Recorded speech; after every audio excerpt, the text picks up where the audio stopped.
جب اسٹیٹ کی پرائورٹی کے اندر یہ چیز نہیں ہے کہ آپ نے امن کو پروموٹ نہیں کرنا، تو پھر اس مرحلے میں ہم نے یہ بھی دیکھا کہ پاکستان کے اندر جتنی بھی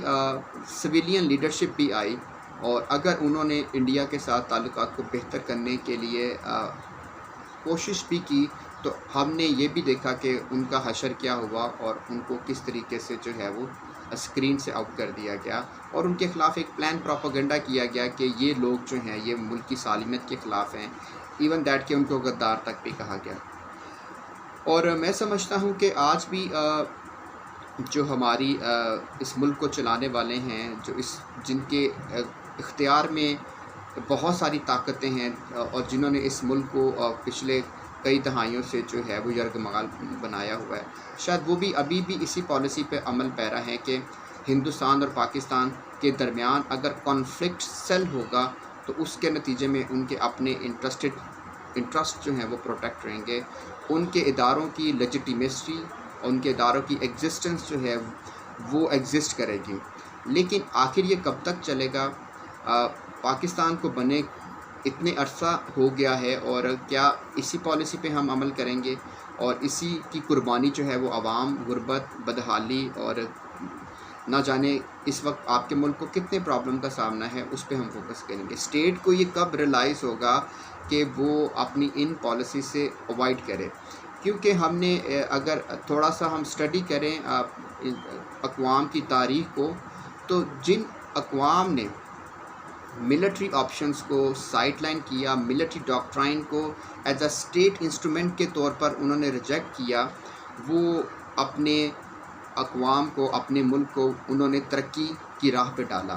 اگر ہم دیکھیں تو یورپ کی تاریخ اگر پڑھیں تو جب تک وار کانفلکٹ جو تھا وہ اسٹیٹ کی پالیسی کے طور پر استعمال ہوا، تب تک انسانی جانیں بھی ضائع ہوتی رہیں، فزیکل ڈیمیج بھی ہوا، اور ترقی کا عمل بھی رک گیا۔ لیکن جب انہوں نے یہ ریلائز کیا کہ جنگ یا کانفلکٹ یا ہاسٹیلٹی کبھی بھی کسی مسئلے کا حل نہیں ہو سکتی، اور اس کی قیمت جو ہے وہ آنے والی کئی نسلوں کو جو ہے وہ پے کرنی پڑتی ہے، تو انہوں نے اپنی اس پالیسی کو جو ہے وہ ختم کیا، اور پھر انہوں نے ڈائیلاگ کا آغاز کیا، انہوں نے پیسفل کانفلکٹ ریزولوشن کے اوپر آئے، اور انہوں نے اپنی عوام کے بارے میں سوچنا شروع کیا۔ اور اگر دیکھیں تو بہت ہی کم ٹائم کے اندر جو ہے یہ ممالک جو ہیں وہ ترقی کی طرف گامزن ہوئے۔ پھر ان کی لیڈرشپ نے جو ہے وہ ایک بڑا اہم کردار ادا کیا اپنے ملک کو ان پرابلم سے نکالنے کے لیے۔ تو چلیں ہم دیکھتے ہیں کہ اگر پاکستان اور انڈیا کے تعلقات جو کہ پچھلے لاسٹ 12-13 سال سے جو ہیں وہ اس وقت جو ہے وہ ان کے اندر ایک ڈیڈ لاک ہے۔ میں صرف پاکستان کو کرٹیسائز نہیں کروں گا، ہندوستان کے اندر بھی ایسی بہت ساری نان سیریس لیڈرشپ آئی ہے جس نے پاکستان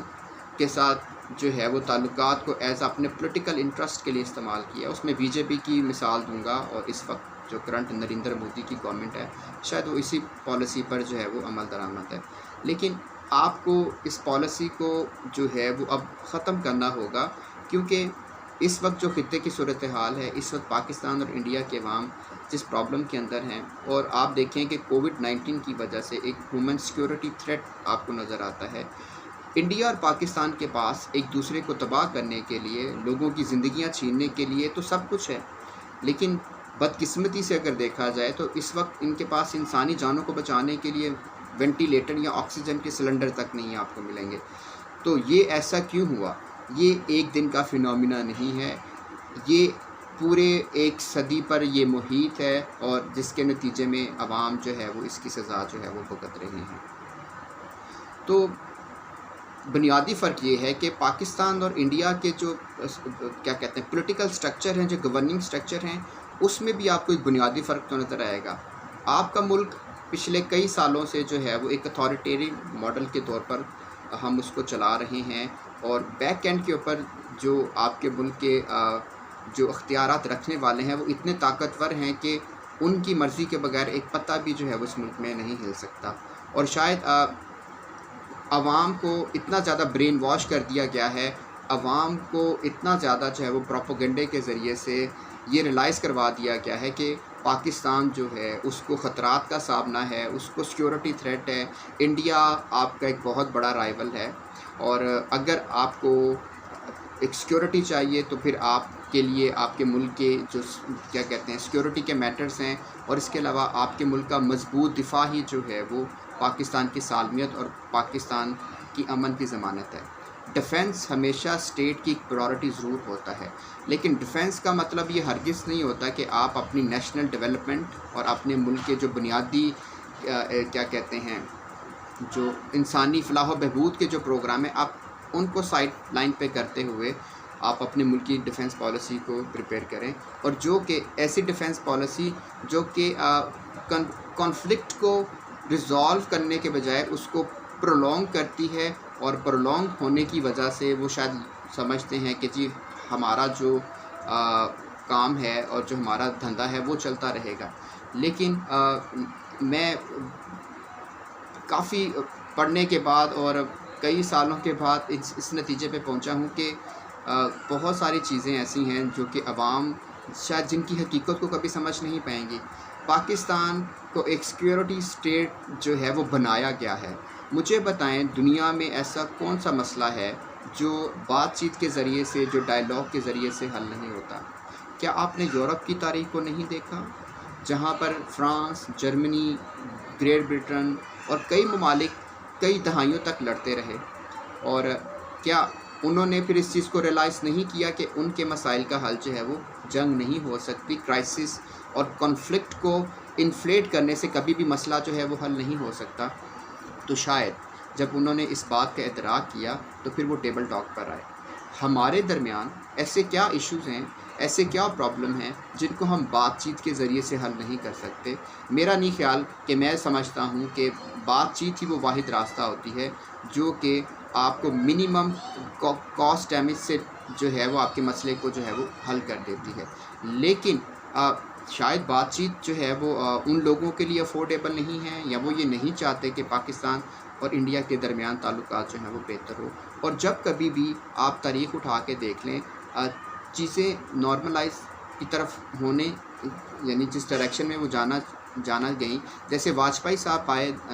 فیب 99 کے اندر پاکستان کے اندر، تو اس کے بعد آپ نے دیکھا کہ ایک اچھی بنیاد رکھی گئی، اور وہ چل کر آئے اور انہوں نے کہا کہ ہم ہر ایشو پہ بات کریں گے۔ لیکن سرپرائزنگلی آپ دیکھیں کہ اس کے بعد کارگل کا ایشو ہوا، پھر اسی طرح بیک ڈور چینل جب آپ کے سٹارٹ ہوئے تھے کشمیر ایشو کے اوپر 2004 سے، اور کشمیر کا مسئلہ کہا جاتا ہے کہ 70-80% جو ہے وہ ہم کسی الٹیمیٹ سلوشن کی طرف پہنچ چکے تھے، لیکن پھر ہندوستان کے اندر جو ہے وہ تاج محل ہوٹل پر جو ہے وہ حملہ ہو جاتا ہے، اور پھر سارا پروسیس جو تھا وہ ڈی ریل ہو گیا۔ تو یہ بھی مجھے آج تک سمجھ میں نہیں آیا کہ ایسا کیوں ہوتا ہے اور کیوں کیا گیا، اور اس کا بینیفٹ جو ہے وہ کن کو ملا۔ تو انہی چیزوں کے ساتھ آج میں جو تھا وہ آپ کے ساتھ بات کرنا چاہ رہا تھا۔ نیکسٹ کسی ویڈیو کے اندر میں یہ ضرور بتاؤں گا کہ پاکستان اور انڈیا کے درمیان جو اس وقت تعلقات کے اندر شدید سرد مہری ہے، اور تعلقات نارملائزیشن کی طرف نہیں آ رہے، تو اس کو کیسے ہم امپروو کر سکتے ہیں تاکہ جو بھی نتیجہ نکلے اس کا جو فائدہ ہے وہ ساؤتھ ایشیا کے جو لوگ ہیں